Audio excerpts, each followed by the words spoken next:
welcome to Activating Sustainability, the Anthesis podcast. My name is Chris Peterson, and as always, we're exploring key sustainability topics.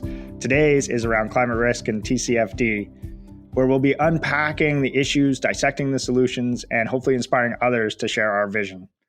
Today, I'm really excited to be joined by my Anthesis colleagues, Tim Clare, Director for Financial Services based in London, and Don Reed, Executive Director based out of Boston.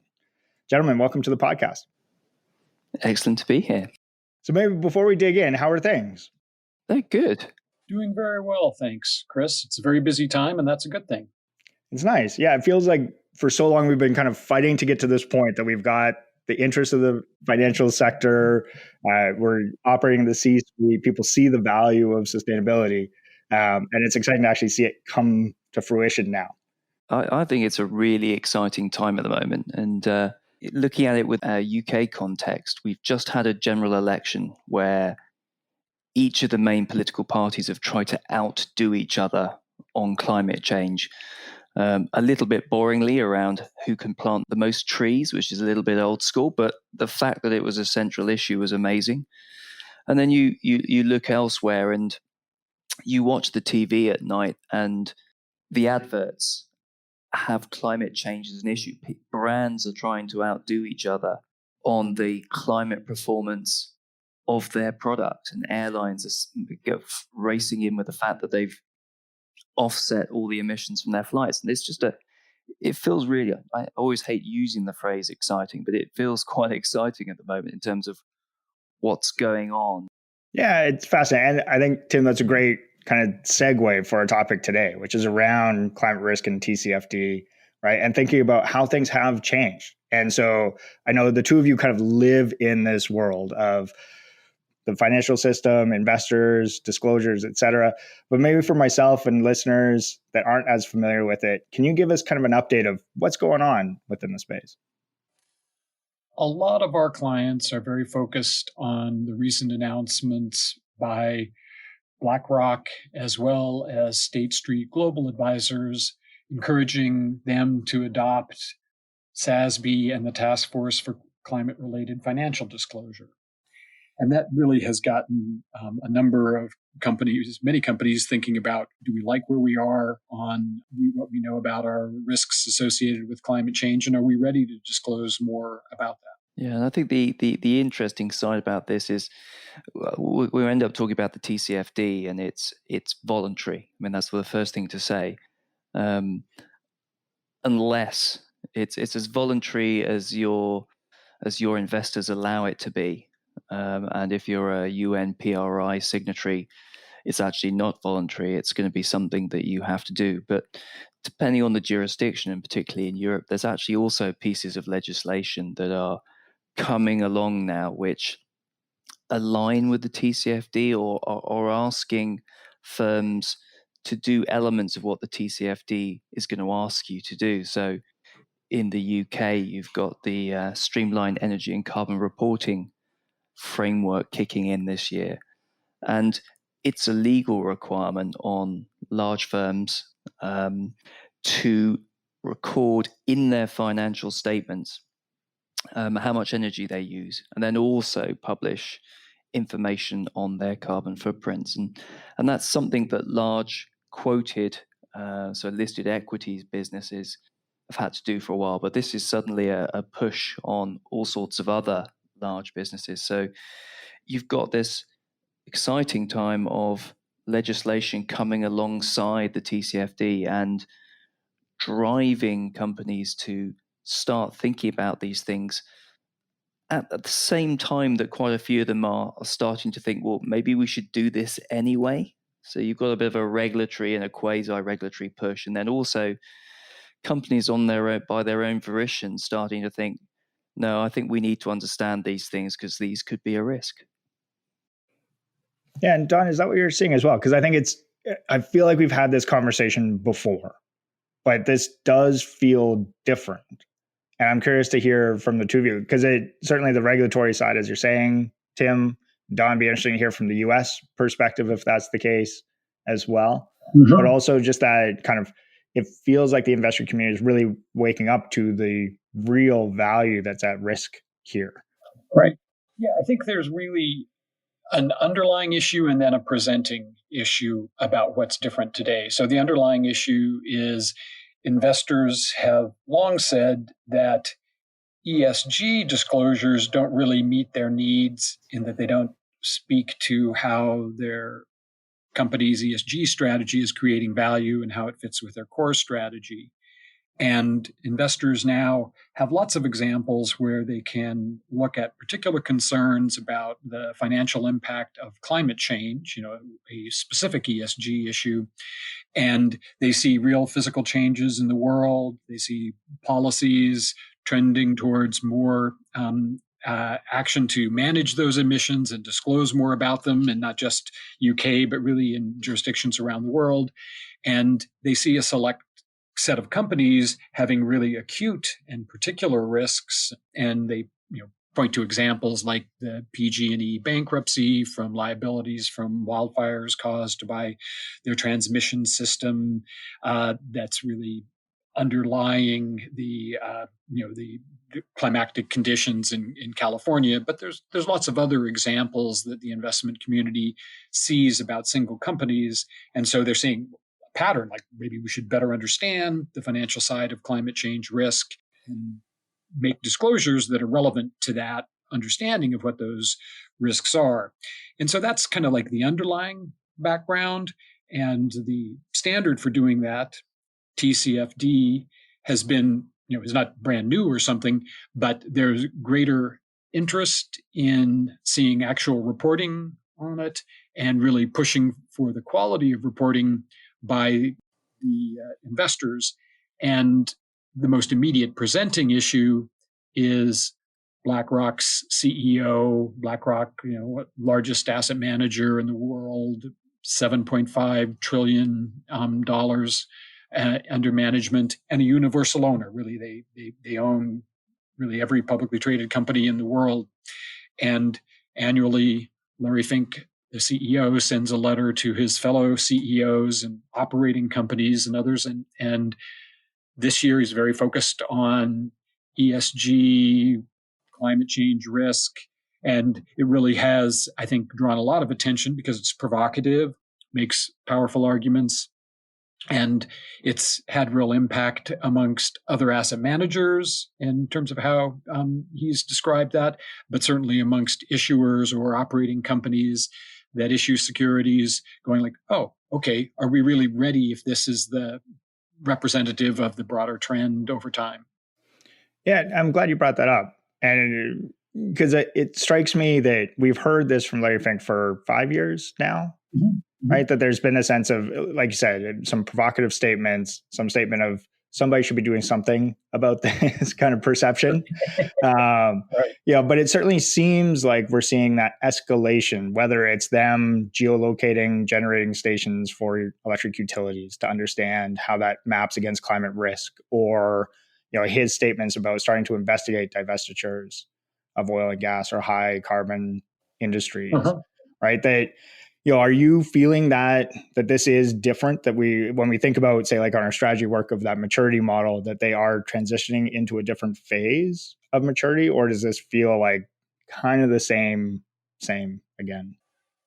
Well, so we work on both the financial services and the operating company side, and we see that increase in maturity about how they are integrating these issues into strategy and investment decision making.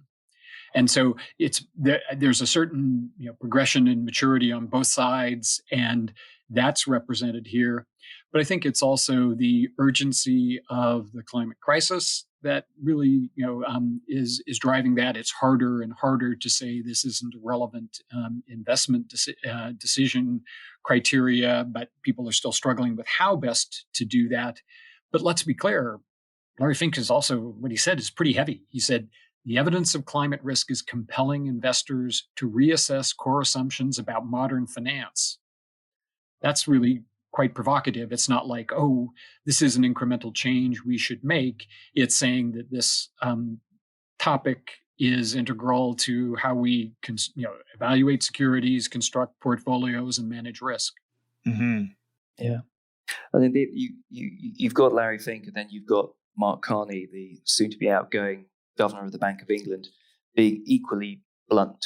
He's gone in straight with statements, and he's heavily linked to the TCFD, but straight statements. Companies that do not take climate change seriously will go bust.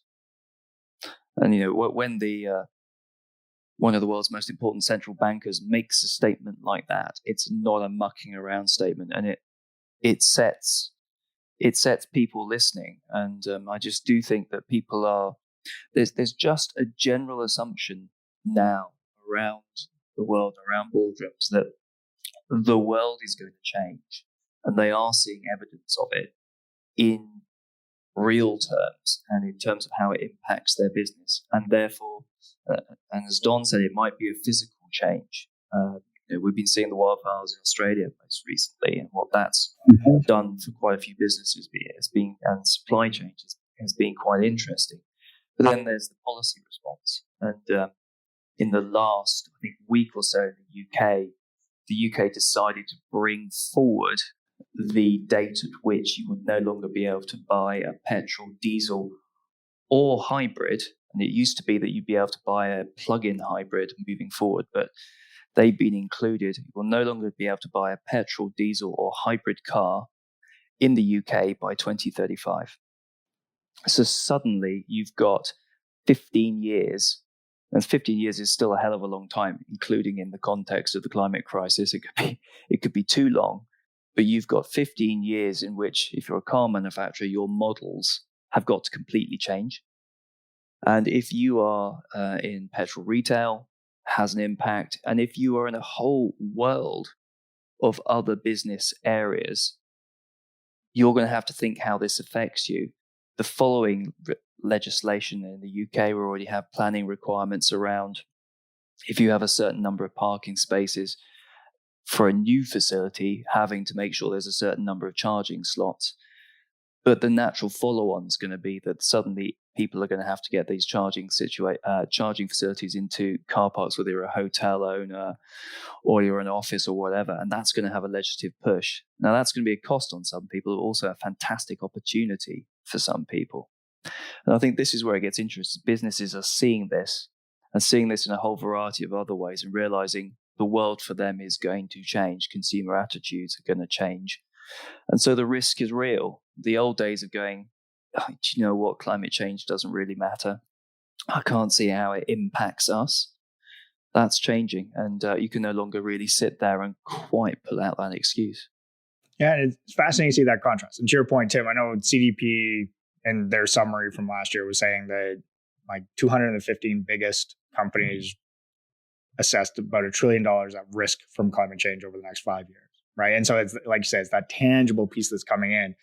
I'm struck by the contrast between the two conversations, right? We hear Don kind of representing North America, the US, talking about Larry Fink and kind of the business solution to it. Tim, hearing you talk about Mark Carney, former Canadian. I'll just put that out there. And and the regulatory solution to that, right? And it seems to follow that model that we've seen of kind of Europe being more top-down driven, US in particular more kind of market solution to it. Is that kind of how both of you are feeling that this is going and is likely to go, or do you think that there will be kind of a merging of those over time? Personally, I think there's the market is equally strong here, and the market push and consumer demand driving the market is as strong as the regulation. In some respects, the regulation is still got to catch up. And whilst we've got policy push here to change the energy mix quicker, there's actually still, one could argue that the ban on petrol cars, etc., was an easy thing for the government to call because it didn't involve them spending any money. But I do think the market is going to push this as well. But Europe just traditionally has been stronger in certain elements of this regulation.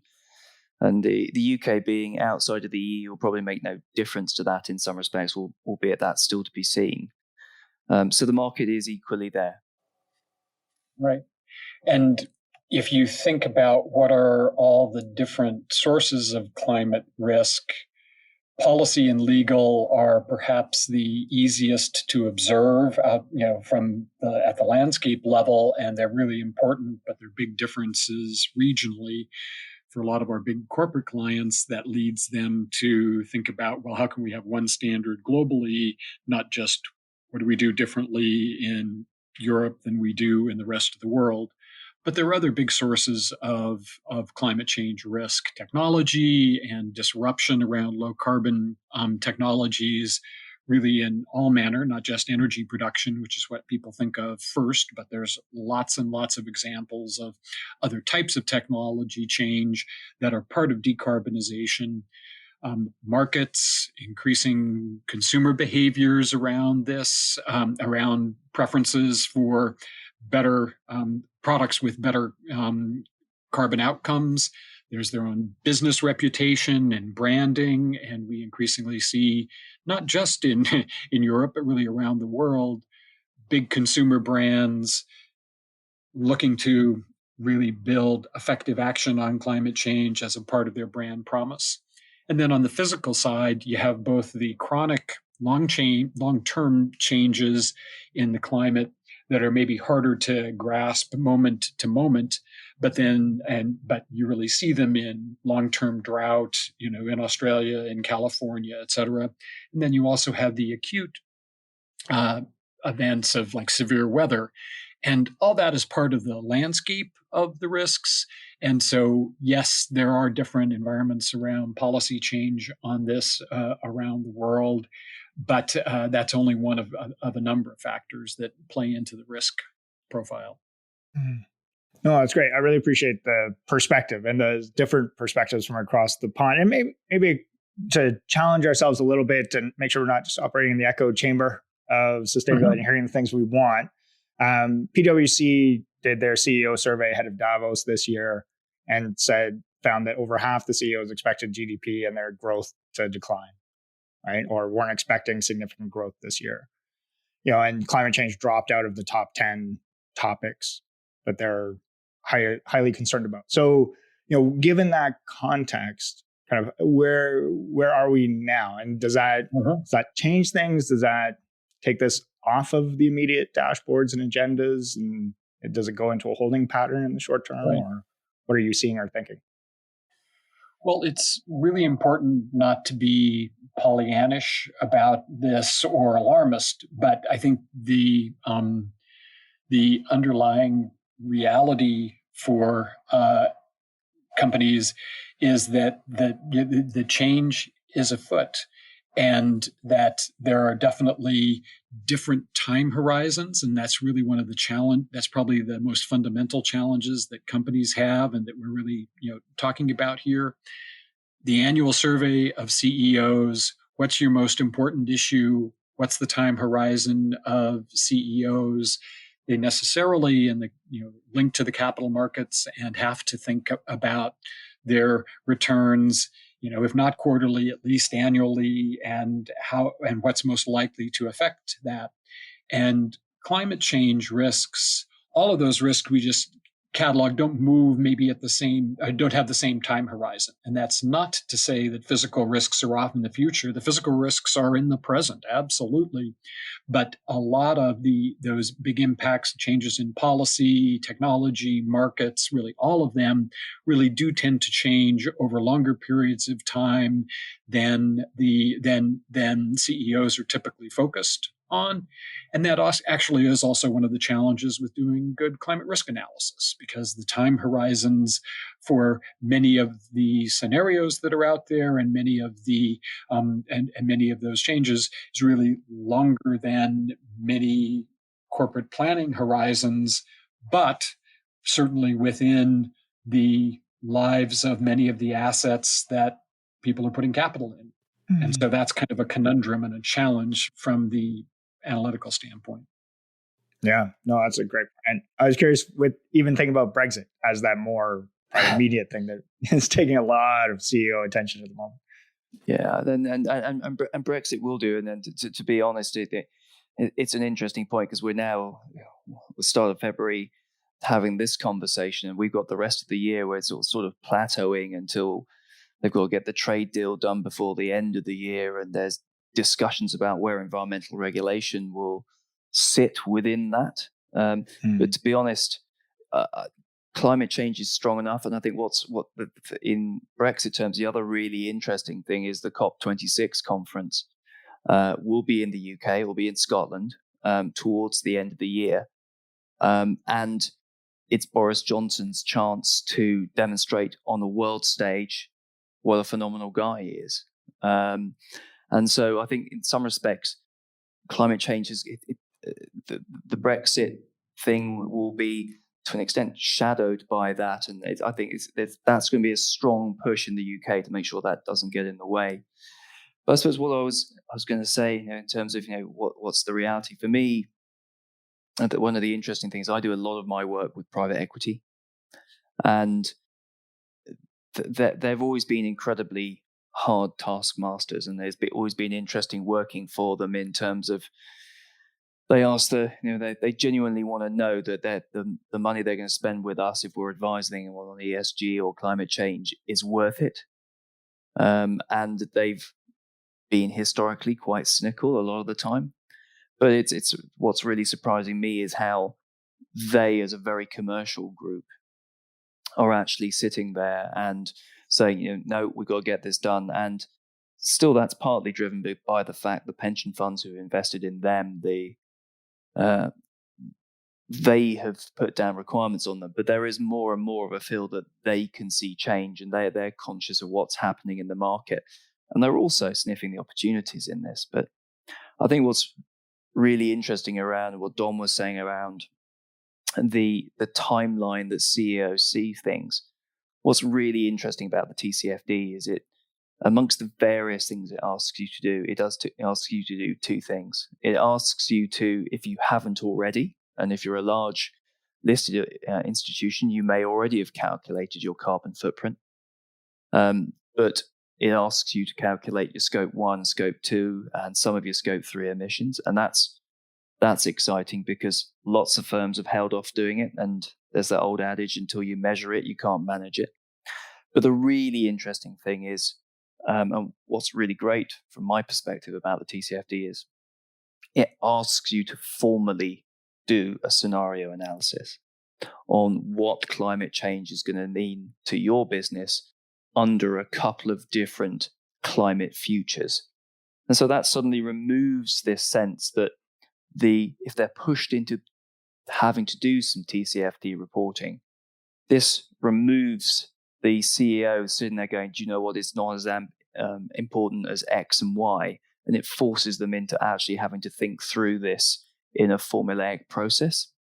And I think that's what's really interesting here, is suddenly you're going to have firms sitting down, trying to follow a methodology and thinking through exactly what climate change means to that business and its operations.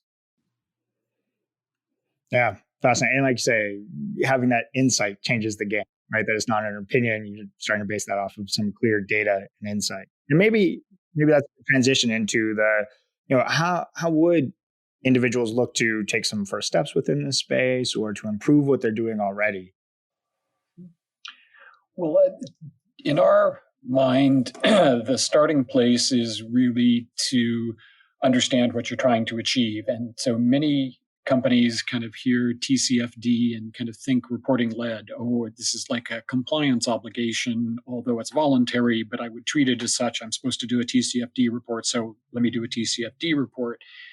And we think that you really want to be fact-led. You need to do the research about what your real climate risks are and to begin the process of giving those financial dimension. And that's really what TCFD is asking for under different scenarios. It's the part of TCFD that is most new and different. And it is challenging to do that. But that's really that fact-led approach is essential. And there's a number of things you can do to get started, but recognize that if your objective is really to improve risk-adjusted returns, to manage these risks and opportunities effectively over the long term, then you really need to do it in a way where you're engaged across the organization. You're working with enterprise risk management and to the degree company has that function, but to really build that into the organizational process for evaluating and managing those risks, but also engaging others in other functions in the organization that have a stake in these issues. That can be strategy, supply chain, product development, facilities, and others, depending kind of on the specifics of the industry, but that being focused on research and analysis on financial dimensions and engaging others and thinking about that time horizon question. So saying like, okay, there are things that are important to our business that may be outside of a 3-year planning horizon, but there are definitely enterprise risks worthy of analysis and integration, and integrating climate risk into that perspective are some of the key things that we find are most important to get effective action started. Yeah, no, great. And I know, when we've talked in the past, there's those two sides. So one is the insights, and then the second piece is that disclosure. Would either of you like to speak to kind of, Don, I think you laid a great foundation of what's needed to know and inform those decisions internally, but then how do you maximize value in terms of how you're communicating that to your stakeholders or your investors going forward, or what are those emerging expectations around disclosures there? Well, the TCFD gives you guidance. It also has, specific guidance for specific industries, but the core is really pretty fundamental. It follows the same fundamentals as financial reporting. Like, you should evaluate these issues and make a determination about how material they are to your performance. And so that's a key step in the whole process. And so we encourage our clients to identify priority issues, business issues, to say, these are the climate risks we think we are most exposed to and why. And we understand the pathway to value, how this risk could actually lead to financial consequences and specific financial consequences, and then be able to evaluate those changes in financial terms. And then you come to the disclosure question. And usually you would also want to be able to sort of say, what's our climate change plan that optimizes the results? And when you know that, you then face the disclosure questions of, how material is this? Is it a material issue that we should be disclosing in our financial reporting? We know that that's what TCFD says, but that has not happened to any degree so far. People are disclosing it separately in separate documents or with their sustainability report or in other venues, but not directly in their financial disclosures for the most part. But if it's material, that's what you do. You disclose it in those venues, and you explain why what you have done in terms of the analysis, what your conclusions are, and then how you're managing those risks. And TCFD is a very complete framework for doing that. But again, the disclosure is about what are the financial impacts, or the key part of the disclosure is what are those financial impacts. And for many of our clients, they feel that analysis is still maturing. And so they're kind of cautious about how much they disclose and in what venue they disclose. But they do talk about what their activity has been around evaluating the risk, where they see the priorities, and where what their trajectory is and what their speed of travel is. I was going to agree with Don and say, that there is going to be a lot of learning around this. There's a whole methodology, science, and art to be worked through in how people present this information. But I think one of the crucial things will be the fact that companies aren't silent on it will be seen as a positive without a doubt. It's the more businesses fail to have any commentary, the more that they will struggle to give comfort to their investors that they are a positive, ongoing concern. Wonderful. Well, that's a lot to take in. And as you said, Tim, kind of a work in progress. And I think it's fascinating to see where we are, how far we've come. I know, Don, you and I did a podcast just about a year ago, and it's fascinating just to hear how much it has matured over that time within it. Before we wrap up, gentlemen, I just want to say thank you very much. It's really fascinating topic. It's really critical to everything we're aspiring to achieve, the excitement we talked about at the start of the call, and really appreciate the time and insight. And thank you, everybody, for listening. Again, really appreciate your time. We'd love to hear from you. So if you have your own experiences you're keen to share, if you have any questions, any suggestions, we're always available. I would love to hear from you. We can be reached via tim.clare, so that's CLARE, don.reed, that's don.reed, or chris.peterson, all at Anthesis Group. And once again, thanks again. And until next time. Thank you. All the best.